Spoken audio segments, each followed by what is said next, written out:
Chapter 7 Poorest of the Poor.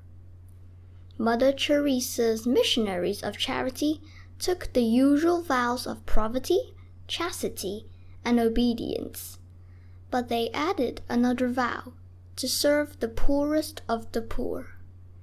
Each day they got up at 4:30, said prayers, had breakfast, then went into the slums of Calcutta. In the slums, housing was overcrowded and falling apart. There was little fresh air. Basic services such as clean water, electricity, and garbage pickup didn't exist. Diseases spread quickly in these conditions. One day, at 1952, Mother Teresa saw a woman lying in the street. Rats had eaten away part of her flesh. Her wounds were crawling with maggots. No one stopped to help her. So Mother Teresa, herself a small person, picked up the dying woman and took her to the hospital. The hospital refused to help. The woman's life could not be saved, a nurse said. Neither the woman nor Mother Teresa had any money to pay the hospital. Mother Teresa wouldn't take a no for an answer. The nurse gave in. Mother Teresa knew the woman would not survive, but she also knew that the woman didn't deserve to die in the street like an animal. Caring for the dying was a supreme act of love for Mother Teresa.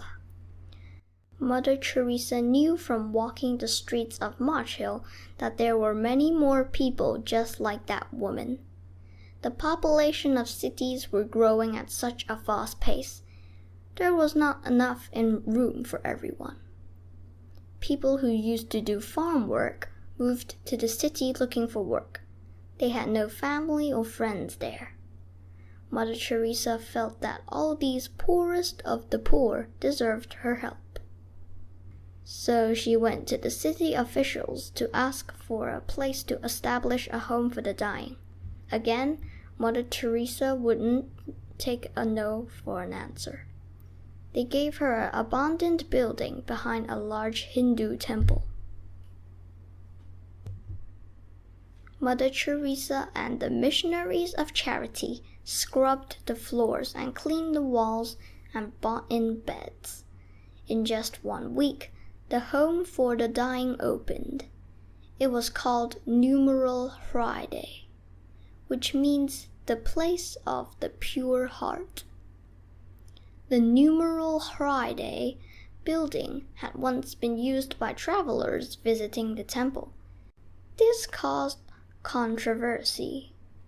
Hindus feared Mother Teresa would try to convert her dying patients to Christianity. But Mother Teresa made sure that each patient received the holy ritual that they desired.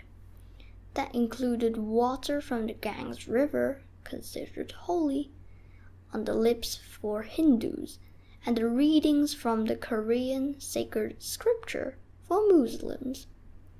When her Hindu neighbors saw this, they welcomed the home for the dying. In fact, many offered their help.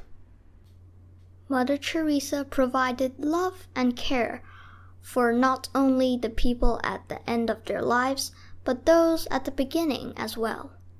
Sometimes babies of the poor were left abandoned in police stations or at hospitals or on street corners. The missionaries of charity took them in. Mother Teresa spread the word that all children would receive care. In 1955, she opened a home for orphans and abandoned babies. At the time, leprosy was a serious and widespread skin disease in India. Leprosy was caused by an infection which spread quickly in the poor living conditions in the slums. It was very disfiguring. People could lose fingers, toes, or features on their faces. It also caused terrible nerve damage and muscle weakness. Lepers were treated as outcasts. No one healthy wanted to go near them. Mother Teresa opened a clinic for lepers in Calcutta and bought a van to act as mobile treatment center. Then she helped build a village for lepers. Now they had a place where they could learn to live on their own. It was called Shanti Nagar, which means City of Peace.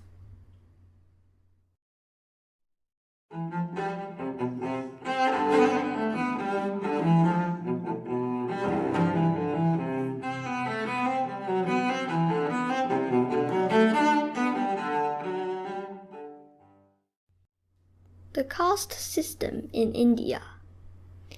In traditional Indian culture, people were divided into different social levels, or castes. Priests and teachers made the highest caste, called Brahmin. Next came the Kishras, the warriors and royalty. The Vajra caste included landowners, merchants, and farmers. The Suras made up the lower caste. These were the workers and craftsmen. People could not marry outside the caste, and they were not even allowed to share a meal from another caste. One group of people were considered so low they were outside the system. They were called the untouchables. Many of them lived in the slums.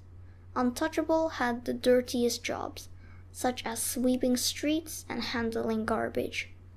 In 1950, the untouchables were given equal rights under the law, but many still face prejudice today.